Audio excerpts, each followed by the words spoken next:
1945 1945 پاکستان ابھی بنا نہیں تھا، تحریک چل رہی تھی کراچی شہر میں، اس شہر میں جمعیت عالیہ سنیہ اس نام سے ایک شاخ قائم ہوئی، آل انڈیا سنی کانفرنس مراد آباد کی۔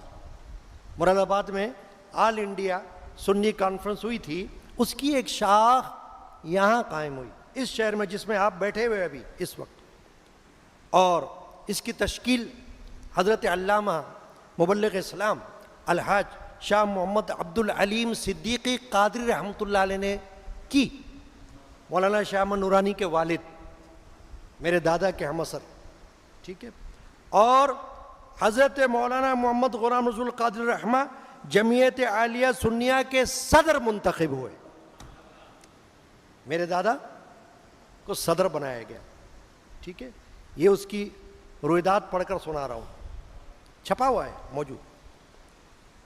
اور شہر کراچی کے اکابر علماء و مشائخ حضرات اور دیگر عہدیداران اور ارکان اس میں شامل تھے، اور جمعیت عالیہ سنیہ کے اغراض و مقاصد مندرجہ ذیل تھے۔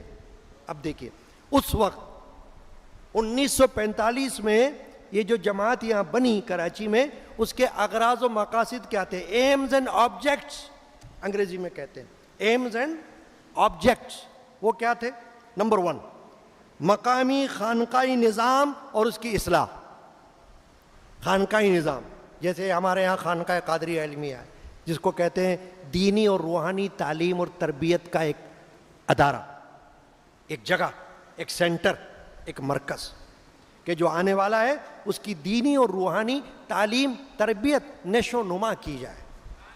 نمبر 2 مقامی مرکزی دارالافتاء اور دارالمطالعہ کا اجرا، کہ دارالافتاء بنایا جائے جہاں سے لوگوں کو فتوے دیے جائیں، وہ کچھ سوالات پوچھیں تو ان کے جوابات دیے جائیں، جہاں آ کر وہ دینی اسلام کے بارے میں معلومات حاصل کرنا چاہیں۔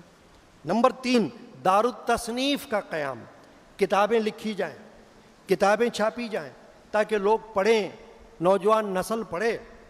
اب دیکھیں ہمارے یہاں سے ہمارے خاندان میں میرے والد، میرے دادا، میرے تایا اور خود مجھ گناہگار کے وقت میں کتابیں چھپی ہوئی موجود ہیں، باہر بک اسٹال موجود ہے، اس میں صرف وہ کتابیں ہیں جو ہمارے خاندان کے بزرگوں نے لکھی۔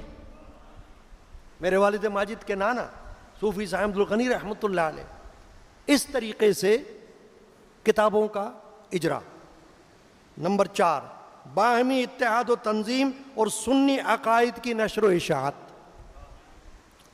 کیونکہ نام کیا تھا اس جماعت کا؟ جمعیت عالیہ سنیہ، سنی افراد کی ایک جماعت، اہل سنت، عوام اہل سنت۔ تو میرے دادا جد امجد نے اس میں کردار ادا فرمایا، ان کی صدارت میں اجلاس ہوا کرتے تھے، جلسے، جس میں بڑے بڑے اکابر اس وقت کے شامل ہوتے تھے، محدث اعظم کچوچوی اشرفی سلسلے کے رہنما، مولانا عبد الحامد بدایونی رحمۃ اللہ علیہ، عبد العلیم صدیقی رحمۃ اللہ علیہ، یہ حضرات ان جلسوں میں شرکت کیا کرتے تھے اور صدارت میرے جد امجد کیا کرتے تھے، ٹھیک ہے۔ میرے والد ماجد جن کا مزار بار موجود ہے، حضرت مولانا صاحبزادہ محمد علم الدین القادری علمی رحمۃ اللہ علیہ، وہ اس جمعیت عالیہ سنیہ کے نائب ناظم تھے، نائب ناظم، ٹھیک ہے نا، جیسے کوئی سیکرٹری ہوتا ہے۔ آپ کا کام یہ بھی تھا کہ جو جلسے وغیرہ ہوتے تھے اس میں جو تقاریر ہوتی تھی ان کو قلم بند کیا کرتے تھے، اور قلم بند کرنے کے بعد ایک اخبار نکلا کرتا تھا رامپور سے، دبدبہ سکندری، دبدبہ سکندری، اس میں شائع کیا کرتے تھے۔ اس اخبار میں میرے تایا صاحبزادہ بشیر احمد مخفی رحمۃ اللہ علیہ بھی مضامین لکھا کرتے تھے برسوں، اس میں وہ شائع ہوا کرتی تھی وہ روایات کہ کیا کیا ہوا کام تحریک پاکستان کے حوالے سے.